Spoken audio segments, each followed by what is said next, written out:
Alors, chers amis, ravi de vous retrouver pour une nouvelle vidéo, toujours pour le meilleur du Barça. Donc voilà les gars, vidéo d'après-match entre le FC Valence et le FC Barcelone. Ça faisait très longtemps qu'on n'a pas fait d'après-match sur la chaîne. Un match capital comme je l'ai dit dans l'avant-match, parce que ça nous permettait non seulement de mettre la pression sur le Betis Séville, mais également remonter au classement, parce que vous le savez tous, l'Atlético de Madrid a gagné hier face à Osasuna 3-0. Donc c'était très important pour nous de gagner ce match face au FC Valence à l'extérieur et de remonter au classement. Donc avant le match, on était à la 6e place avec 39 points derrière Villarreal et aussi l'Atlético de Madrid. Donc dans cette vidéo, on va voir ensemble tout ce qui s'est passé dans ce match. Ce sera juste après l'intro.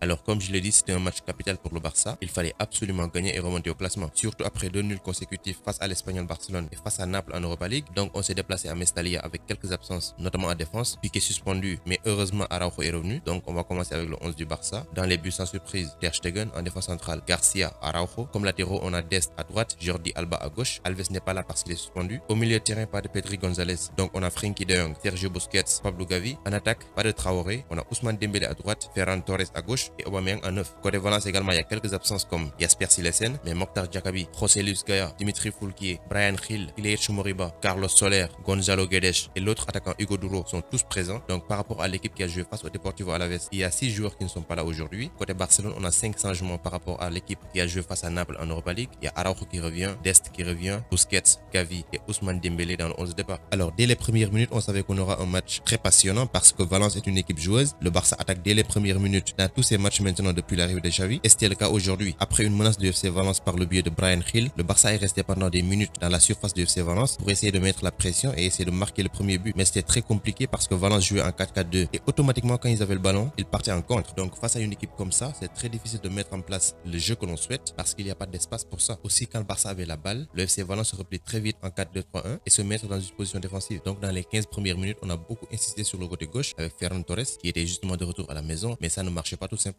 Le joueur du Barça qui a plus fourni quelque chose de remarquable, c'était Gavi. Il était au marquage et il tentait également. C'est également le cas avec Frenkie de Jong qui a complété 10 passes sur 10 possibles. Cependant, même si on avait le ballon durant les 20 premières minutes, il y avait toujours ce problème à aller de l'avant et d'enfoncer le clou. La première situation de marquer du FC Barcelone intervient seulement à la 19e minute avec une passe de Ferran Torres devant le but, mais Aubameyang était trop court. Malheureusement, ça sort en 5,50 m, mais dans les 20 premières minutes, on a vu un Barça qui jouait correct avec ses capacités. Donc à la 23e minute, le Barça marque grâce au Gabonais son premier but avec le FC Barcelone en Liga. Une action bien menée, un tir cadré donc pour le FC Barcelone, un but, contrairement au match face à Naples où on avait tenté 20 frappes et la majeure partie était passée à côté. Ça récompense aussi la domination du FC Barcelone parce qu'on avait 72% de possession contre 29% du FC Valence. Mais sur le but de Aubameyang également, on peut voir l'intelligence de Jordi Alba qui le met dans sa course avec une passe sublime. On aurait pu se faire avoir la 27e grâce à José Luis Gaya qui marque, mais heureusement c'était hors jeu. 32e minute, le Barça domine logiquement le match et pour confirmer cette domination, on marque un deuxième but. Alors c'est une action à la Barcelone, jouée en triangle. C'est donc Frenkie de Jong qui marque le deuxième but du FC Barcelone sur une passe de Ousmane Dembélé. Alors logiquement on mène parce que durant toutes les 30 premières minutes on a dominé le match, on faisait le jeu, donc je pense que ça récompense le match du FC Barcelone parce que jusqu'à la 34e, 35e on n'a pas subi. À noter également l'excellent début de match de Jordi Alba, il a été passeur sur le but de Aubameyang, mais également c'est lui qui déclenche sur le but de Frenkie de Jong parce que c'est lui qui est l'auteur de la première passe sur Dembélé. Ce dernier donne à Frenkie de Jong qui marque le deuxième but du FC Barcelone. Donc on a fait ce qu'il fallait dans la première mi-temps. 38e doublé de Aubameyang sur une action d'école, franchement ça c'est made in la Masia parce qu'on a enchaîné 5 passes avant celle de Pablo Gavi sur Aubameyang. Troisième but donc du FC Barcelone dans ce match à 5 minutes de la pause. Pablo Gavi, passeur décisif qui a fait un excellent match. Alba, passeur et aussi avant-dernier passeur sur le but de Frenkie de Jong. Aubameyang doublé et Frenkie de Jong un but. Une première mi-temps réussie de la part du FC Barcelone. Malheureusement à la 42e sur une perte de balle de Serginho Dest et tout le monde pensait qu'il y avait faute, mais on a continué à jouer côté Valence. Les joueurs du Barça ont continué à réclamer faute parce qu'aussi la balle était sortie. Donc voilà, on refuse le but après visionnage de la VAR et je pense que c'est logique. Donc dans l'ensemble, on a fait une première mi-temps réussie et correcte. On a réussi à marquer 3 buts et c'est l'essentiel. Maintenant, ce qu'il fallait faire est d'éviter ce qu'on faisait avant, c'est-à-dire très bien commencer et très mal terminer. D'autant plus qu'aujourd'hui, le faux pas est formellement interdit. Il faut gagner et mettre la pression sur le Betis Séville, mais également reprendre la 4e place qui a été chippée par l'Atlético de Madrid après sa victoire 3-0 sur l'équipe de Osasuna. Voilà ce qui s'est passé dans la première mi-temps. Alors, pour ce qui est de la seconde période, pas de changement de joueur. C'était bien parti pour le FC Barcelone qui avait tenté dès la reprise une frappe qui passe à côté malheureusement. Aubameyang aurait pu bénéficier d'un penalty, mais malheureusement, il était en position de hors-jeu. Et dès la 53e minute, on encaisse un but, c'est-à-dire 8 minutes seulement de jeu, c'est Carlos Soler qui marque de la tête grâce à une passe de Bryan Gil. Et à partir de là, le jeu a commencé à basculer côté Valence. Ils étaient plus engagés non seulement, ils faisaient tout pour marquer un deuxième but. Et franchement, ça a commencé à être très dur pour le Barça parce que Valence continuait à mettre la pression devant les buts de Ter Stegen et le milieu de terrain également était en perte de vitesse. On sort Frenkie de Jong, remplacé donc par Pedri González. Alors j'aurais préféré mettre en place un milieu de terrain composé de Frenkie de Jong, Nico González et Pablo Gavi. Parce qu'avec Nico González, on pourra calmer le FC Valence, vu que les 15 premières minutes de la seconde période ont été dominées par le FC Valence. Mais c'est un changement gagnant pour Xavi Hernandez, puisque rentré à la 59e seulement, c'est Pedri qui marque à la 63e. Et c'est un but qui rappelle Iniesta. Première intention, il frappe et il marque. Donc ça fait 4 pour le FC Barcelone, 4 buts à 1, un double de Aubameyang, un but de Frenkie de Jong et un but de Pedri. Et c'est un quatrième but qui fait tellement de bien. Alors je vous disais qu'à la reprise de la seconde période, il n'y avait pas de changement, mais Garcia a été remplacé par Oscar Mingueza parce que sa première mi-temps n'a pas été extraordinaire, donc il est remplacé à la mi-temps par Oscar Mingueza. À la 79e également, on avait l'occasion de marquer un 5e but, tout comme le FC Valence qui avait l'occasion de marquer un deuxième but. Ni c'était le sauvetage de Ter Stegen à la 80e et aujourd'hui également, comme c'est le cas depuis quelques matchs maintenant, malgré son but encaissé, il a été très bon aujourd'hui. 80e sortie de Gavi et d'Aubameyang, remplacé par Luc de Jong et Adama Traoré pour jouer en attaque. Concernant Pablo Gavi, je l'ai vu grimacer, mais je pense que c'était pas une blessure aussi grave en attendant les nouvelles. Donc dans l'ensemble, entre la première mi-temps et la deuxième, on peut dire que le Barça a fait son match, un match correct, même si au début de la seconde période, on a subi la pression du FC Valence, on a su revenir et remettre les pendules à l'heure, marquer un quatrième but pour tuer le match et calmer les ardeurs du FC Valence. Et c'est une victoire très importante parce que je vous le disais, ça permet de mettre la pression sur le Betis Séville qui va jouer plus tard, juste après le match du FC Barcelone. Donc imaginons qu'ils perdent leur match, l'écart sera réduit à 1 point et c'est très important. On revient également à la 4e place, donc c'est du positif et il faut continuer comme ça. C'est-à-dire que tous les matchs qui restent maintenant, on doit tout faire pour les gagner, sans oublier aussi qu'on a un match en moins par rapport à nos concurrents et ça peut nous aider. Donc victoire très importante du FC Barcelone face au FC Valence, surtout à l'extérieur. C'est à noter également parce qu'on a l'habitude de souffrir à l'extérieur cette saison. Donc on empoche les 3 points et provisoirement à 1 point du Betis Séville, 3e de Liga et à égalité avec l'Atlético de Madrid, mais quand même nous sommes 4e. Donc dites-moi dans les commentaires ce que vous pensez du match, de la prestation des joueurs et on en discute. Donc c'était tout pour cette vidéo. Merci de l'avoir regardé jusqu'à sa fin. Continuez à vous abonner à la chaîne, mais n'oubliez pas d'activer la cloche de notification. Vous êtes les meilleurs. Ciao, à bientôt.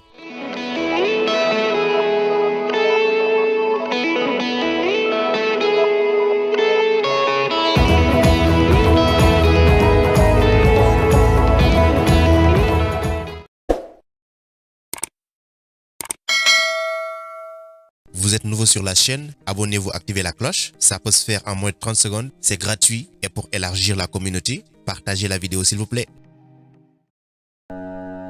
Pour échanger avec moi directement, c'est possible sur Instagram. Le lien se trouve dans la description, donc rejoignez-moi là-bas, ainsi que sur Twitter et même sur Facebook.